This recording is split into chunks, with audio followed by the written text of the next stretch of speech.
am Emily Frase. I am the founder of the 𝗕𝗁𝗴𝗶𝗶 blog and the co-founder and president of FAmBase, the fertility awareness database that just came out in 2020. It's an awesome website with so many things, everything that you need to know about fertility awareness and getting started.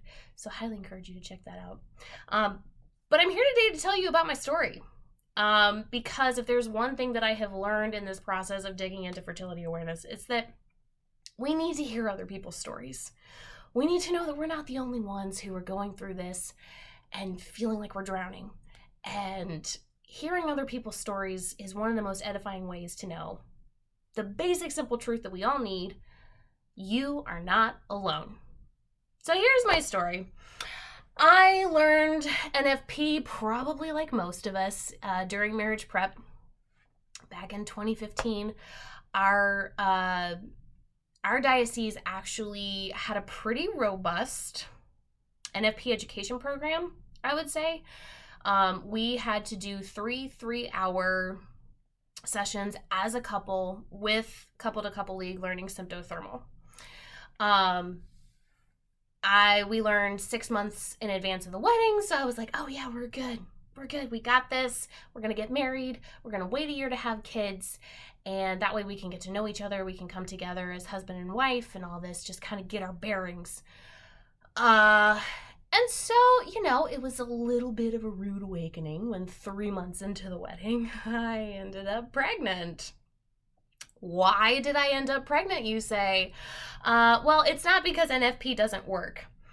It's because my husband and I were not given appropriate expectations of what NFP was going to do in our marriage. We were told, you only have to abstain for a week, and then it's the honeymoon effect, which anybody who's newly getting married or has been married for a brief period of time, honeymoon sex is not exactly something I want to go back to. Let's just say we've improved, and that served its purpose as a starting point, but we can leave that where it is. Anyway, we were not told that abstinence is actually based on the length of a woman's cycle. My cycle is longer. It's like 35 days. And we were abstaining for 2 weeks. And I came into marriage with this false belief that it's my job to make sure that my husband is having as much sex as possible. Interestingly, this was not an idea that came from him. This was an idea that came from other people. And when about 3 years into our marriage, I finally sat my husband down and I was like, is this how you feel? He was like, no. If only I had known sooner. So I was thinking that I was doing the wrong thing. Obviously, I'm charting wrong. I'm depriving my husband. We need to be having more sex. So 3 months into marriage, we ended up pregnant. God had a bit of a sense of humor here, though, because we said we wanted to wait a year before having kids. So by waiting 3 months into marriage, we literally had our first child 9 days before our first anniversary. So kind of a year. Definitely not the year that we were thinking it would be, but technically, yes. God has a weird sense of humor. At my 36-week checkup during my pregnancy, I found out that my daughter was full breech. And I was not given any real options for turning her. I was told, we're scheduling your C-section today. That was a massive pill that I did not want to swallow. So I ended up having my first child via C-section. Well, I don't want to keep having C-sections because I want to be open to as many children as God wants to give us. Multiple C-sections complicate pregnancy. I don't want to be keep having repeat surgeries. We have got to avoid pregnancy. And so my husband and I decided to switch methods to Creighton for postpartum. I had a friend of mine who was using it and said that it worked for her. She was successfully able to avoid a pregnancy postpartum until they were ready to conceive again. So I was like, okay, tried and true. I can totally do this. And it turns out that my instructor did not teach us the proper breastfeeding protocols, and we should have been meeting with her way more often. So you can probably guess where this story is going. 7.5 months after the birth of our daughter, we conceived our son. And it was 6 weeks shy of when the doctor said that it was safe for me to pursue a VBAC. So I switched OBGYN practices because I was like, I ain't going back to the old doctor. I'm gonna go find somebody new. And I found a practice that had midwives, so they must be open to VBACs. Turns out they very much weren't, which I didn't find out until it was too late. So I ended up with a repeat C-section 15 months after my daughter was born. My entire second pregnancy was experienced as a dark night of the soul. When I saw the positive pregnancy test with my son, I collapsed on the bathroom floor in a heap of tears. I was devastated. We had tried so hard to do the right thing, and this was how God was rewarding us. It wasn't like we were asking for something unreasonable. I just wanted my body to heal for 9 months. Please, at least. I was devastated. I didn't have anyone at the time that I could talk to about what I was going through. It was so overwhelming. It was so much. I was seesawing, I was never diagnosed, but I was seesawing between depression and anxiety the entire time. It was awful. After I delivered my son, I could feel like this light switch going back on in my soul, like I was coming back to life. And after that, I was like, people have got to know nobody prepared me for any of this. I was angry. Oh, I was so angry. I wanted to go back to everybody who did our marriage prep and just tell them off. How dare you not prepare me for this? How dare you whitewash and sugarcoat and tell me this was going to give me the best sex life and the most sex and all of this? It's done none of those things. It's done nothing but give me a cross. You didn't prepare me for this. And then when I got the cross, you were nowhere to be found to help me. Oh, I was so angry. I wanted to go back to all of them and just shove it in their face. And I realized that's not the way to do it. So I started talking, and I founded 𝗘𝗁. And I started talking about NFP, and it was like starting the NFP Me Too movement. Everybody was like, me too. I've struggled with this. Why don't we talk about it? Why aren't there spaces? And I was like, oh, I'm going to create a space. Let's do this. One thing led to another. And all of a sudden, I had this blog and Instagram page that seemed to be resonating with a lot of people. And I was getting all these ideas to do collaborations. And so for NFP Week in 2020, I collaborated with Mary Bruno, who you've also seen on this conference, and another mutual friend, Jennifer Lorette. And we wrote Uncharted Territory, which is a 6-part written series of conversations on 6 different topics related to NFP. And we published it for NFP Week 2020. We were sick and tired of the whitewash conversations. We had all been through so much. Mary experiencing infertility and isolation through that. Jennifer, she has subfertility. Like, she literally can't conceive unless she's charting and going through treatments. And then during pregnancy, she has to completely abstain because something with her cervix. So all of this abstinence to avoid pregnancy, all this abstinence during pregnancy, and then I'm trying to avoid pregnancy for legitimate reasons and end up getting pregnant, and then Mary, and we all brought our experiences together and looked at church teaching through our lenses. That really took off. And so after that, I got together with Mary and I was like, hey girl, I think we have something here. I think we've tapped into something. We've tapped into so much. There's such a huge need. People don't even know that it's needed, but there's a huge need. Let's do something with this. And in October 2020, she and I established FAbM, the nonprofit. And you can visit our website, FAbM-base.org. And you can see the whole point is to give people the opportunity of any faith. We don't hide the fact that we're Catholic, but we are passionate that this information should be available to anybody of any faith, any woman. And so we kicked it off. We launched our website the following year. And wow, this is so cool. Out of all of that, excuse my French, I guess, crap, this happened. Wow. Well, in the meantime, in June of 2020, my husband and I were talking, and we had just moved into a new house. I felt like I had healed from my past C-sections. Didn't really feel like we had a good reason to avoid pregnancy. So we started trying. And we tried. And we tried. Literally the first cycle that we tried, I looked up OBGYN offices. I went out and bought pregnancy tests. I knew. All we gotta do is try once and boom, done. Totally gonna happen. The first negative pregnancy test that I got, I laughed because I was like, of course, the one time I want to see a positive, I don't. Of course. Well, I stopped laughing after about 6 of those, and I started crying.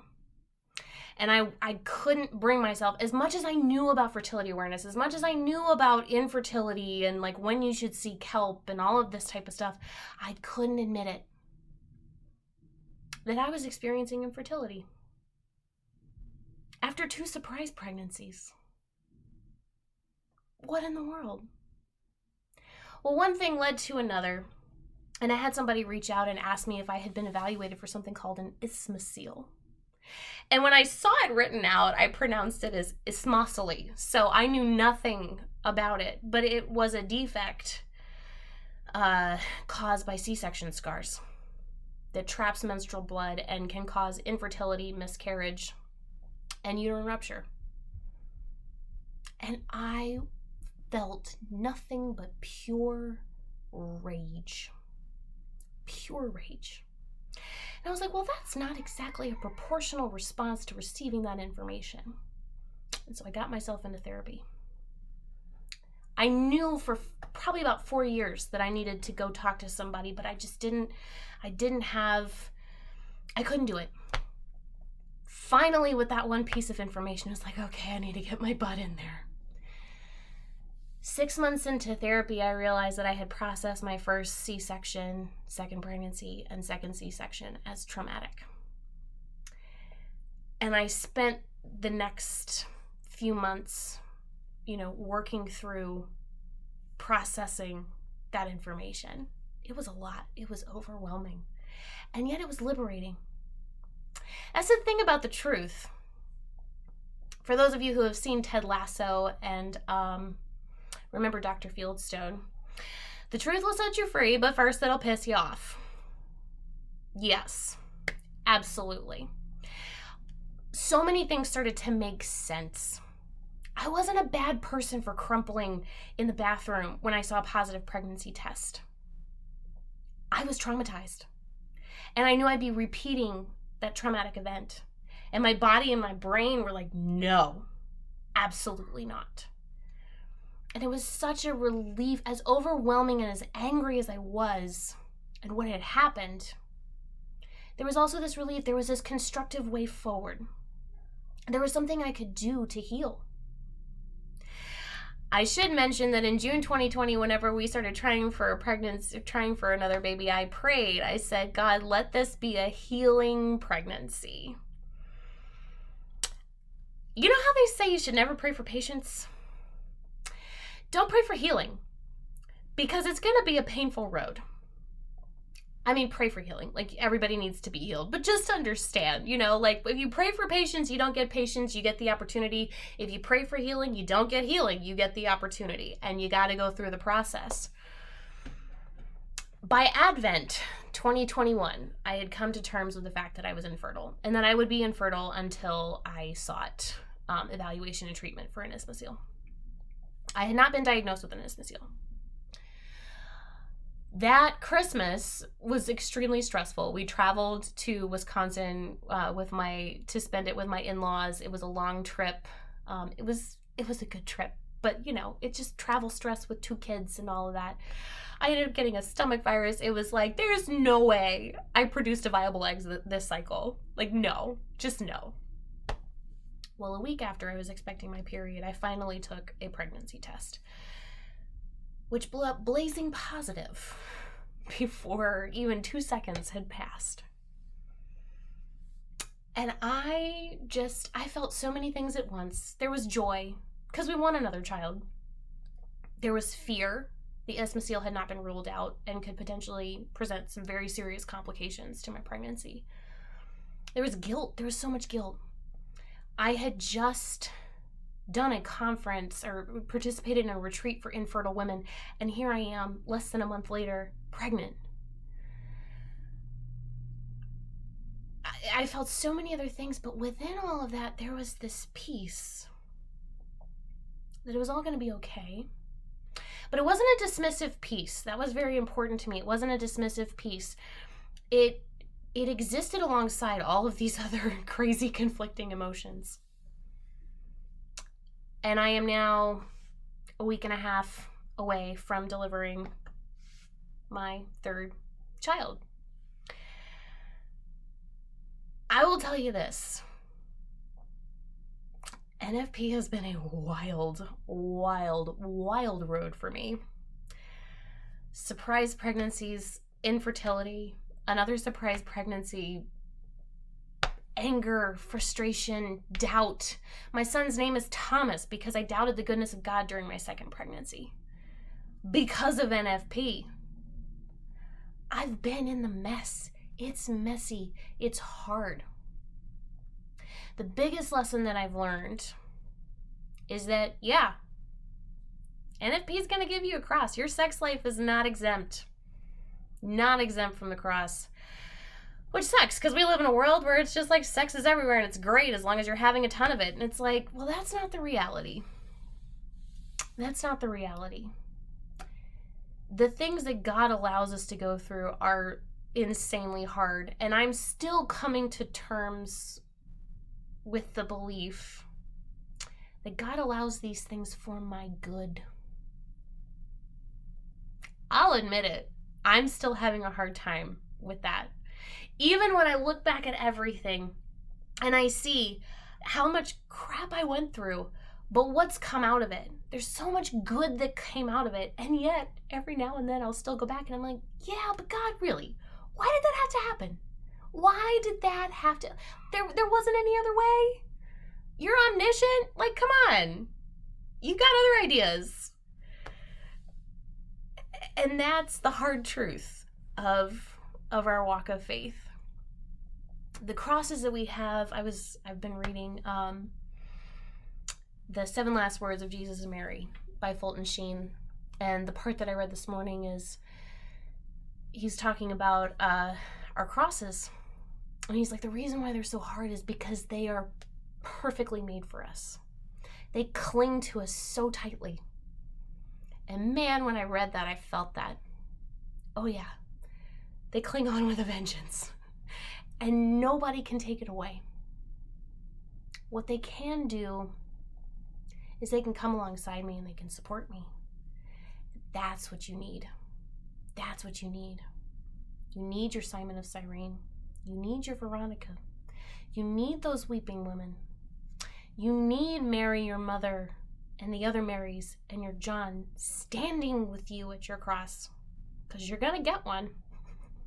And I don't know what it's going to look like. It's going to be a doozy. But it's yours.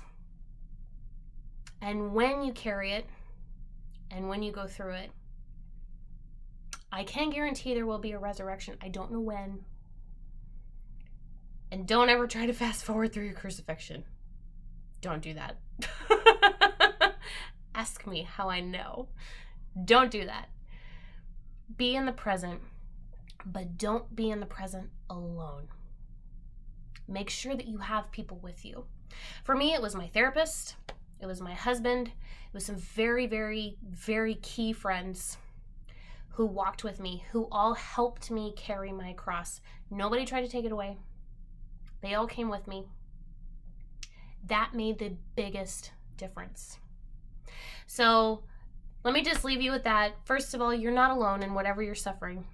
You're not alone in whatever's coming your way. You're not the first one to experience whatever you're experiencing. I guarantee it. There's somebody else out there. If there's anything I've learned in my 4 years of ministry, it's that whatever you've gone through, somebody else has too. Some version, some variation of it, not exactly. You are not alone. Satan isolates, but God is about love, and love multiplies. It needs a community. It needs someone to love. And suffering, if we allow it, is actually a great bonder. That's what I've learned. I've connected with so many people through my story. So many people are grateful that I talk about the truth and the mess. Why? Because they're going through it too, and they feel isolated. And when they hear that somebody else is going through it, it's like, oh, I'm not alone. And the relief. So as you're looking for your community, whether you have it or not, let me just leave you with that.